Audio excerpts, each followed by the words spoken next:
I'm Dream Queen. You're in the cab with me. Thanks for rolling.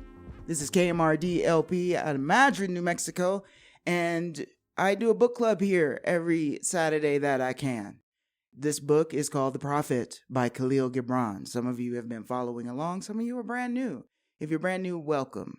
You can find archives of the show at In the Cab Radio at Mixcloud.com or on YouTube. I prefer Mixcloud because you can hear all the musical selections and jam along and get the vibe, catch the vibe. It's a wave. If you're listening on YouTube, thank you so much for doing what you can. And if you want the tunes, head on over there. It's a licensing situation. So what we're going to do today is cover joy and sorrow. And I like to give people a little bit of a backstory, just catch you up real quick. Al-Mustafa is a Sagittarius, a traveler and a sage who is looking off into the distance at his ship coming to return him to his homeland. He's been sequestered in Orphalese for 12 years and observing the people there and doing philosopher sage type stuff. He's on his way down to the shore, and word goes through the village that he's leaving, and it's harvest time, and people are leaving their plowshares and their wine presses and heading on down to see him off. Almitra, the seer woman, comes out of the temple, meets everyone in the square, and asks for wisdom to be bestowed upon the people, to be shown all that which Al-Mustafa, the chosen one, has observed. Everything between life and death, she asks. And Al-Mustafa says, I can't tell you anything that you don't already know in your heart. However, I got some time to kill while I'm waiting for my ride, so sure. So the people begin to ask questions. So a woman said, speak to us of joy and sorrow. And he answered, your joy is your sorrow unmasked, and the selfsame well from which your laughter rises was oftentimes filled with your tears. And how else can it be? The deeper that sorrow carves into your being, the more joy you can contain. Is not the cup that holds your wine the very cup that was burned in the potter's oven? And is not the lute that soothes your spirit the very wood that was hollowed with knives? When you are joyous, look deep into your heart, and you shall find it is only that which has given you sorrow that is giving you joy. When you are sorrowful, look again into your heart, and you shall see that in truth you are weeping for that which has been your delight. Some of you say, joy is greater than sorrow, and others say, nay, sorrow is the greater. But I say unto you, they are inseparable. Together they come, and when one sits alone with you at your board, remember that the other is asleep upon your bed. Verily, you are suspended like scales between your sorrow and your joy. Only when you are empty are you at standstill and balanced. When the treasure keeper lifts you to weigh his gold and his silver, needs must your joy or your sorrow rise or fall. Kahlil Gibran, the Prophet, on joy and sorrow. So, let's take a minute and ponder this. As most of y'all know, I feel very intensely all the time, and I wouldn't have it any other way. And it's a lot going on in the world right now. We have new drones that have been spotted. You guys, Please, somebody call a UFO hotline. I love my lenticular cloud people. I love y'all. It's really great. Who says, though, that there can't be aliens in the lenticular clouds, okay? There's so much going on this week. They got drones and things over Trump's golf course now, all over New Jersey and New York. And they're flashing lights in the sky that nobody can identify. UAPs, the Pentagon gave another briefing yesterday. So that's happening, disrupting the vibrational field. We're still bombing the heck out of Gaza and Lebanon and Syria. And, there's all of these things going on. A lot of sorrow. And then on the other side, you have people like me trying to tell you to search for your joy. And that's real talk. We're put here to do a whole lot of things. So then what happened a couple days ago, the CEO of UnitedHealthcare shot in the back in New York on the street. And I woke up to a bunch of sorrow unmasked as joy. Your joy is your sorrow unmasked. And I couldn't really see up till really like late last night how I could tie these two conversations together. It's a lot of sorrow out here in the world right now. And we try to find joy wherever we can. And sometimes that joy is in the Schadenfreude, the misfortune of others, the retribution aspect. And I wanted to say that I have no moral high ground here. I have no judgment. We have to all get it out, especially during Sagittarius season. Sagittarius is famous for inappropriate sense of humor. It's famous for theater. And I really thought that it hurt my heart to see how much pain all of us are in. That we could take glee in a person being shot in the back on the street. I don't have any other way to put that. I'm still saying. So here we go. We talk about Martin Luther King on this show a lot and nonviolence. Violence, nonviolence. And I've been feeling a lot of ways about it. I wanted to play a clip from Nina Simone. She has a famous clip out that she says her husband had to stop her from going down to Mississippi or Alabama with a shotgun. He's like, you say you get yourself killed. You don't even know what to do with that thing, but you can't go and do this. And when she met Martin Luther King, she came out to him and just said, I just want you to know I'm not nonviolent. And he said, that's okay, sister. We all have different parts to play. That's the thing about Earth, and I say this a lot. We all have different parts to play. I'm trying to come to terms with my part, and I hope that you're on a journey to find the terms with your part. We all exist here at the same time. Everybody doesn't have the same values. Everybody doesn't want the same thing. That's also something that's very difficult about being on Earth. We're in class with a whole bunch of people with a whole lot of different objectives.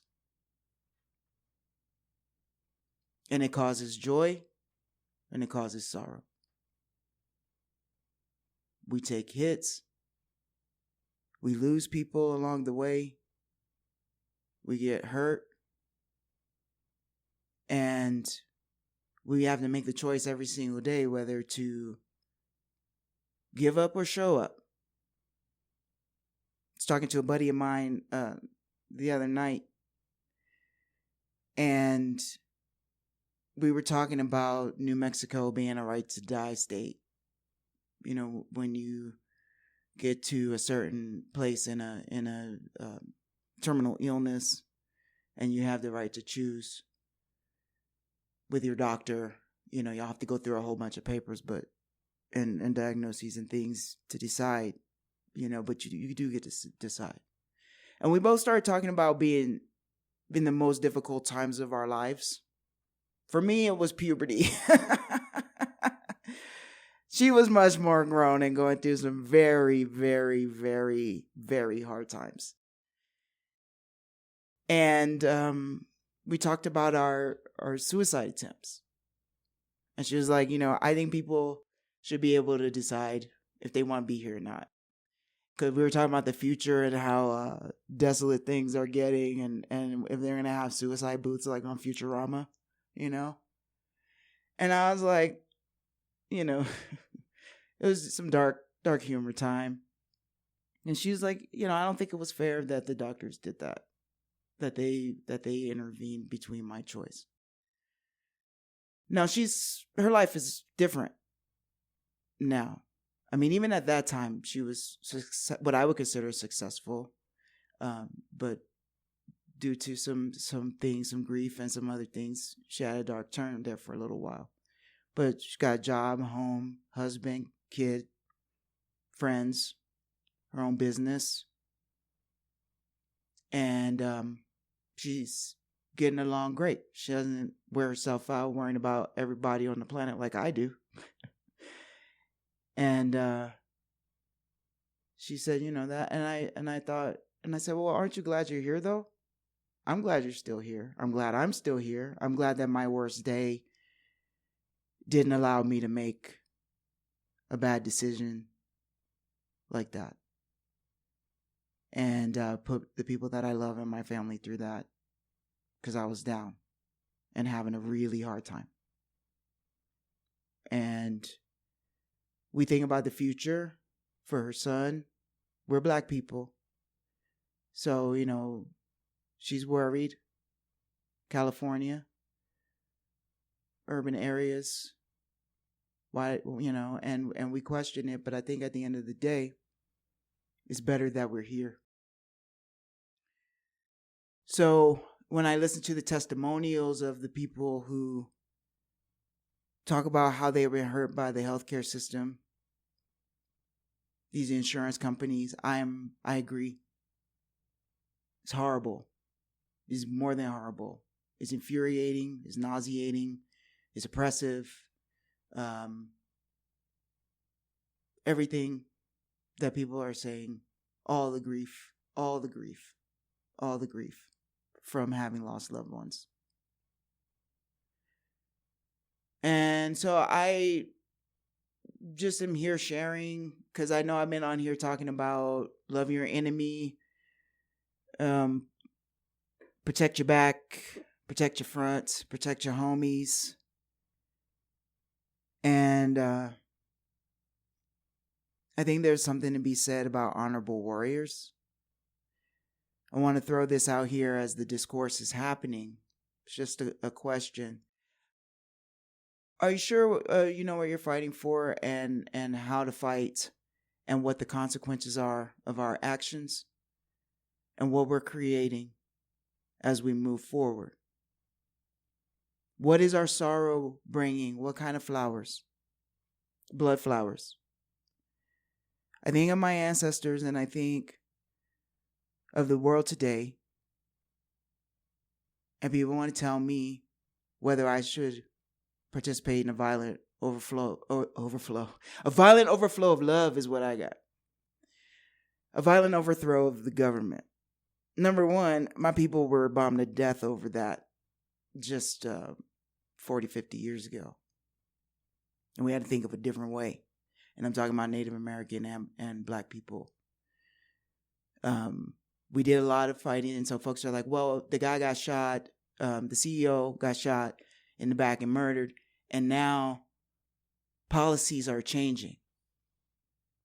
Blue Cross and Blue Shield and these other people are changing. Yes, they're making some changes to some policies. They're also making some changes for their safety. I mean, they're going to make this joint like Pan Am. Okay, Hunger Games. So now they're taking the CEOs' pictures off the websites. You can best believe that there's going to be some protections for people. You can best believe that this didn't make New York safer for any person on the street. Right? Watch what's about to happen on your freedom of information to be able to hold people accountable. But I digress on that. The violent overthrow of the government by the people. Results. Violence getting results.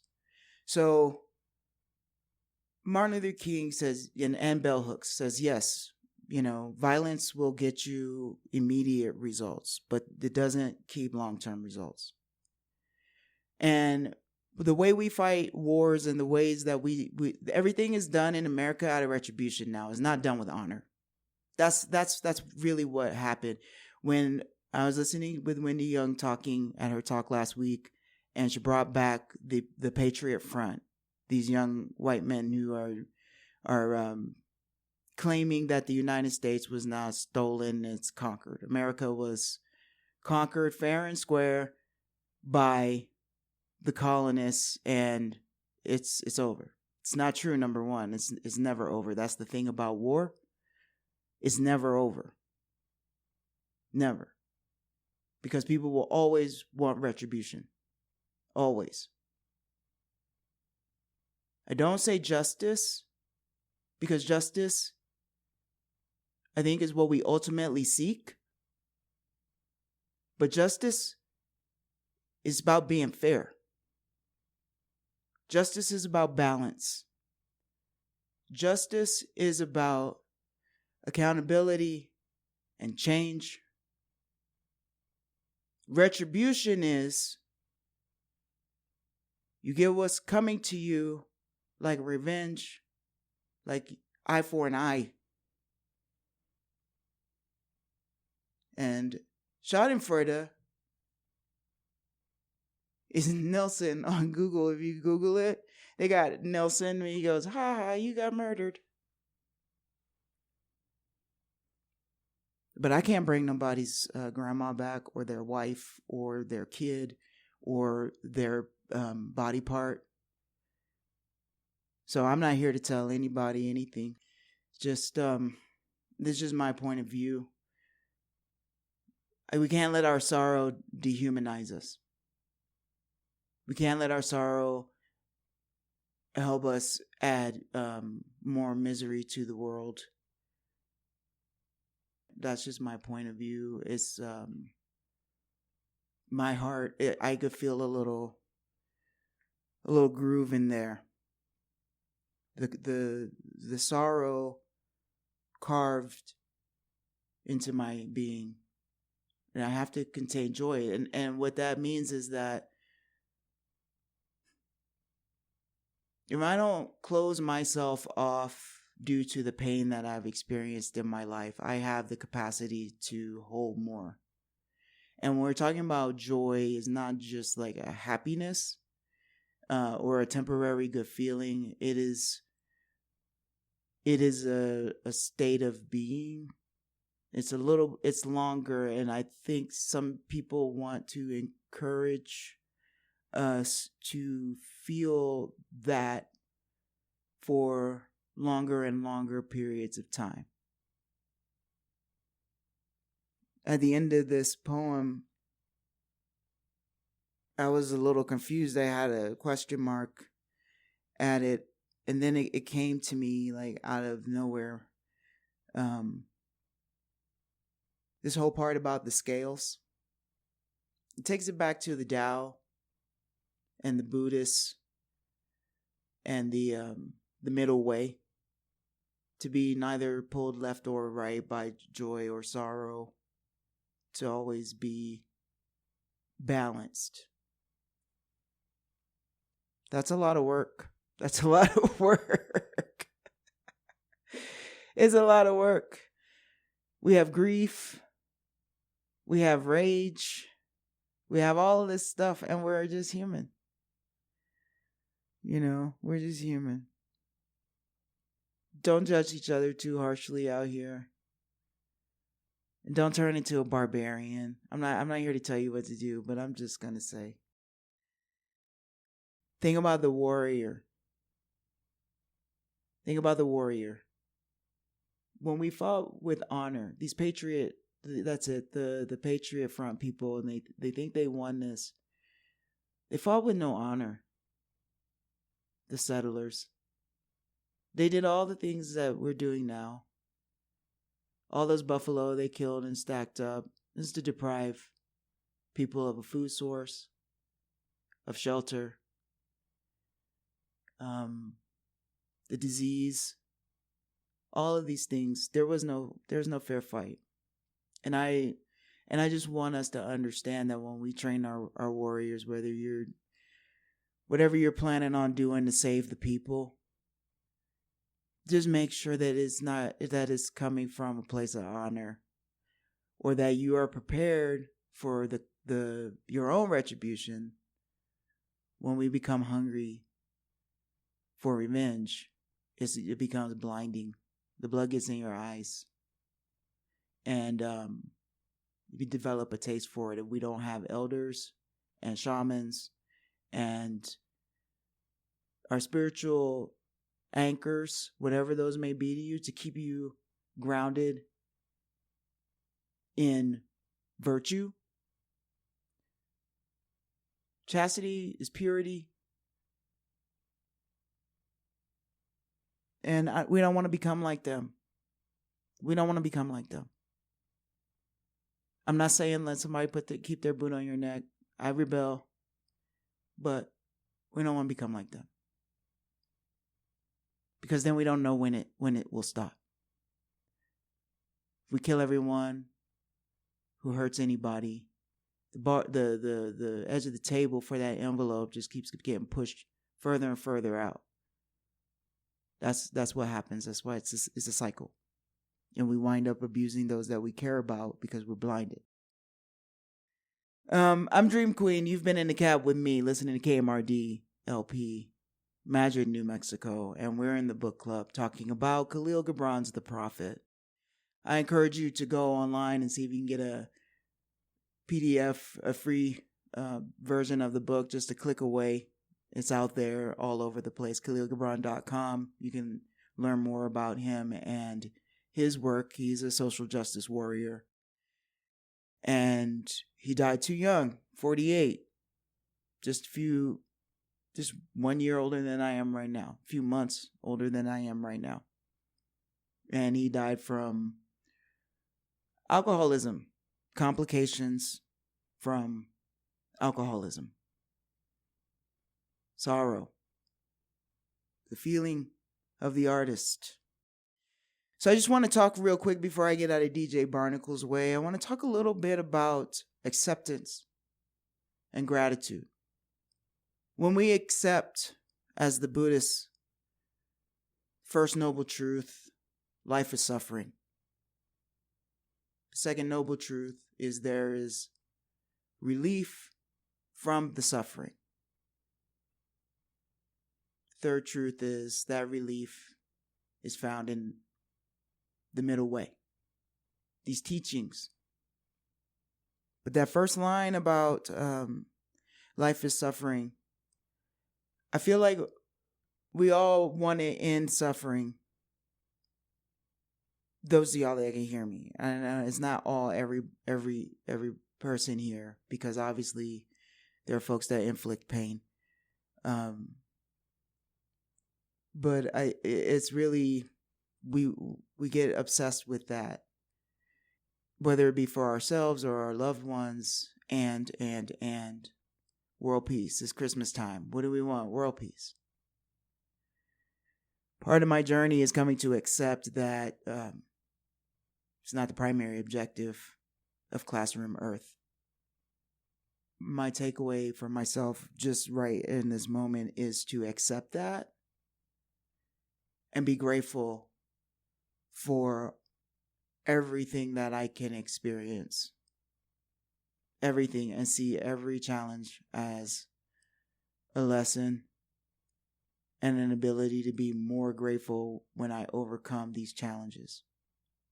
I live a pretty privileged life, even with all of my challenges. I live privileged because I have not currently had to deal with things like chronic or devastating illness. I've lost family members and friends, but I know there's people out here who've been through way more than I have. So I don't talk about this lightly. I wonder when, how people can go through so many things in life and be walking around missing limbs, in these terrible states of physical being challenged, and they spend their last moments in joy and gratitude with the people that they're with. And I find that to be a beautiful thing. And I don't want to use the word challenge again, but like a dare, like hey, I want to get there. I want to get there to let my wounds hold my joy. When you are sorrowful, look again in your heart, and you shall see that in truth you are weeping for that which has been your delight. I have a note on that about grief and dread. And I've been one of those people in my life where I experience something good. I think, oh man, this is going to end soon. Like, it's a terribly morbid way to look at things, Oh, look at what a beautiful puppy. It's too bad it's going to die. And then I'm going to have to grieve it. No thanks. I don't want a dog. But that's terrible. When I look at friendships and loved ones that I've lost, and I don't want to think about it because of the pain that it causes me in my heart, and I try to think about something else, why not let myself be warmed by those memories? If I accept that we're here just for a fleeting time, and none of us for the same amount of time, we don't know when the last moment is ever going to be. So let those moments that we shared be considered a blessing. And not close off my heart. When I look at even somebody who's still alive that's hurt me, or that I've hurt, and I say, hey, I don't want to think about that person or this thing. They're dead to me. Taurus is famous for that. We do that with our Scorpio sister sign. Who? They're dead. They're dead to me. But no. Everything that happened that was so painful, I learned so much from it. And I'm grateful for those lessons. I'm excited to be the person I'm growing into, quite frankly. And a lot of the things that I've been through, it really it was just bad at the time. But I played through that fear, and I feel really tough. And so all my people who are survivors of genocide, you still tough. Even if you didn't shoot anybody, even if you're not trying to burn down a building, you tough. Because the objective is to kill us. That's the objective, their objective. Our objective is to survive and outlive them and bring back our ways. And we will. Because life is eternal. It's eternal. Whether you believe it or not. And if you don't, then you die, then you don't have to play anymore. Womp womp. So then we think everybody who's been bombed to death, maybe it's better for them. I don't know. Now I'm going dark again. Transmission. DJ Barnacle's here. I'm going to put in Raphael Sadiq And Sly and the Family Stone. I'm sorry, I didn't mean to take that turn. Come out to the Christmas parade. Listen, y'all, it's fine. Life, death, we're all eternal. I believe that. And then until next year, when I get a different situation going, I'll tell you what's new. But all my people in my DNA, they know we fight, we die, we live, we give birth. And I heard, I'll just say this. I'm going to bring it back for a second. Sadhguru. Y'all ever heard of Sadhguru? Sadhguru. Was on a really good interview that I heard. And maybe I'll share that on In the Cab Radio Instagram. See if I can share that. But the way he described reincarnation and the way the interviewer was asking these very basic questions, which I was grateful for, I found it a little bit offensive, but at the end of the day, I was grateful because it allowed him to break it down really simply. He's got a great sense of humor.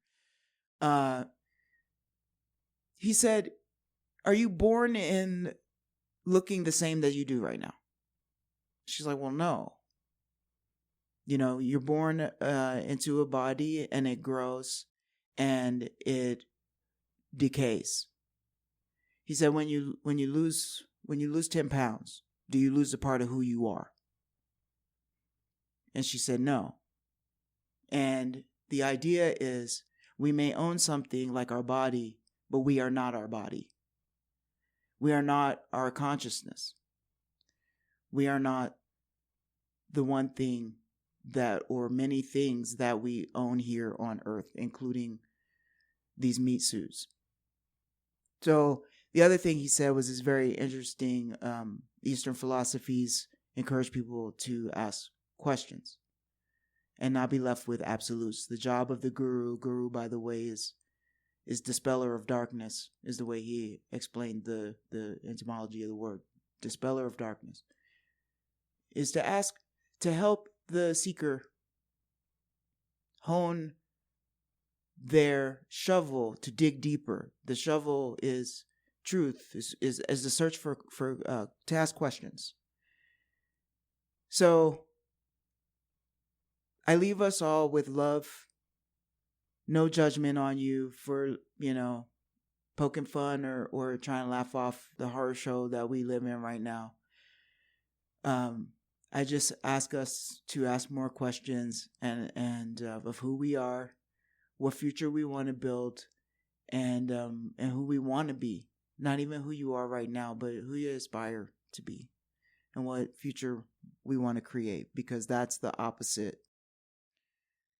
That's the counterweight, is life, is creation. All right. Fight the system. Do what you can. My job is a witness. I've just decided right now I'm a witness, and I try to seek the truth and share it with people. Okay? And I have all your back. As long as you're from freedom and truth and love. Whatever will be, will be. We are eternal. I love y'all. Stay strong. Peace and light.